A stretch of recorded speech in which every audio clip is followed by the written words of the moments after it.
Hello learners, welcome to banking solutions. कैसे हैं आप सभी?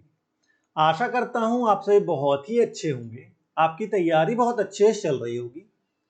आईबीपीएस ने नॉर्मलाइजेशन का फॉर्मूला के रिगार्डिंग एक नोटिफिकेशन डाला है कि वो कौन सा मेथड यूज करते हैं, सारा कुछ डिटेल में उन्होंने बताया है।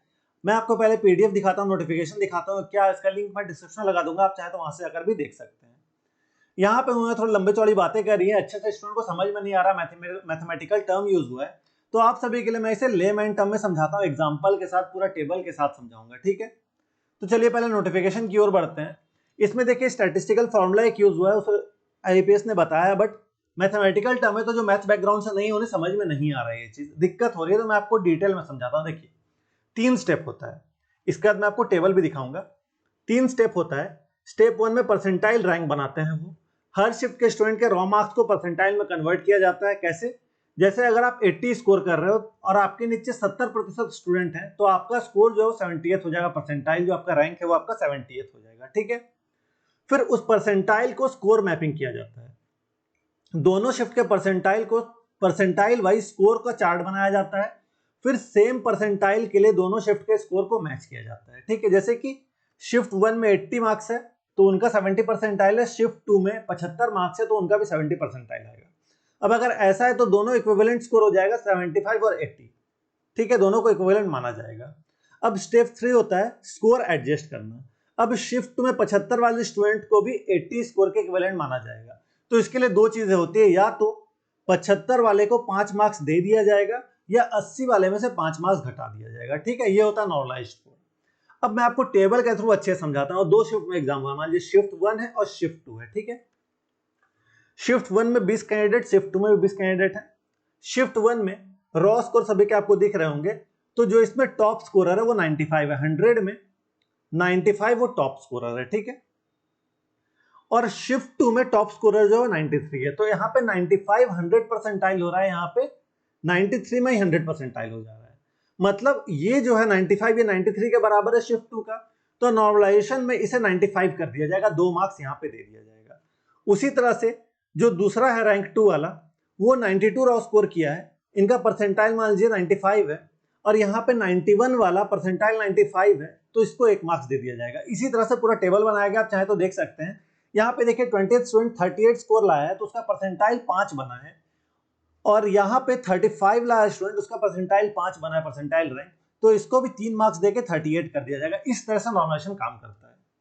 लेकिन देखिए यहाँ पे अगर नंबर ऑफ कैंडिडेट बराबर है तो ये काम कर रहा है। ठीक है, मान लीजिए कि एक और शिफ्ट होता है शिफ्ट 3, वहां पे मान लीजिए 4 स्टूडेंट ही होते हैं, या मान लीजिए 10 स्टूडेंट होते हैं। ठीक है, अगर मान लीजिए वहां पे 10 स्टूडेंट होते हैं और जो टॉप स्टूडेंट रहता वो मान लीजिए 100 ले आता। ठीक है, मान लीजिए वो पढ़ने में बहुत ही अच्छा था, वो 100 ले आता है, तो वहां पे स्टूडेंट तो कम बैठे हैं, तो वहां पे परसेंटाइल हो सकता है थोड़ा सा गड़बड़ा सकता है। इसीलिए हम चाहते हैं कि एक शिफ्ट में एग्जाम हो जाए। देखिए दिक्कत कहां कहां आती है मैं आपको बताता हूं। इन्होंने परसेंटाइल शेयर कर दिया कि ये फॉर्मूला होता है, ऐसे होता है। मान लीजिए शिफ्ट 1 और शिफ्ट 2 में बहुत अच्छा खासा लेवल का अंतर है, ये तो जब थोड़ा मोड़ा लेवल का अंतर तो होता है। मान लीजिए शिफ्ट 1 में स्कोर कर रहा है कोई 95, वही शिफ्ट 2 में स्कोर घट के हो जा रहा है 80। इस केस में अगर मान लीजिए ये स्टूडेंट जो है एनालिसिस देख के गया शिफ्ट 1 का, तो उसके दिमाग में प्रेशर बना हुआ है कि अच्छा इजी पेपर आ रहा है तो अच्छा स्कोर करना है, और उसका स्कोर अगर कहीं ना कहीं, अगर मान लीजिए सेक्शन 1 में उसका स्कोर अगर अच्छा नहीं होता, मान लीजिए इंग्लिश पहले खुला, इंग्लिश टफ आ गया, इंग्लिश में उनका स्कोर अच्छा नहीं रहा, तो उसका इंपैक्ट बाकी जगह पे भी पड़ता है।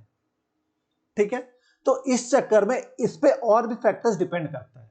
तो आपको क्या लगता है एक शिफ्ट में एग्जाम होना चाहिए या नहीं, कमेंट में जरूर से बताइए। क्योंकि देखिए रैंक तो ठीक है कि परसेंटाइल रैंक ये बन रहा है, फॉर्मूला ये है, ऐसा वैसा है, इन्होंने शेयर कर दिया, अच्छी बात है, ट्रांसपेरेंसी रख रही है, बट और भी चीजें मैटर करती है यहाँ पे। ठीक है, स्टूडेंट का मेंटेलिटी वहां पे जब क्वेश्चन सॉल्व नहीं होता है तो क्या हो रहा है, तो यहाँ पे स्टूडेंट पे डिपेंड करता है कि वो पैनिक ना करे, जितना आ रहा है जिस तरह से आ रहा है उन्हें वैसे ही करना होगा।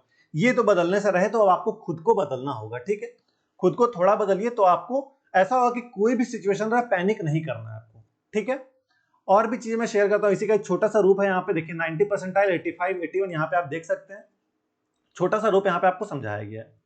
ये बाकी चीजें यहाँ पे और भी परसेंटाइल फॉर्मूला अच्छे से समझाया गया, आप चाहे तो वीडियो को पॉज करके पढ़ सकते हैं, पूरा परसेंटाइल का फॉर्मूला भी यहाँ पे समझा दिया गया। मुझे लगता है आपको मोटा मोटा समझ में आ गया हो कि आखिर हुआ क्या है, कैसे काम करता है परसेंटाइल रैंक, और इक्वी परसेंटाइल मेथड कैसे काम करता है। अगर आपको अभी भी समझ में नहीं आया कमेंट करके बताएगा। मैंने पूरे इजी मेथड में आपको समझाने की कोशिश की, पूरा लेमैन टर्म में समझाया आपको।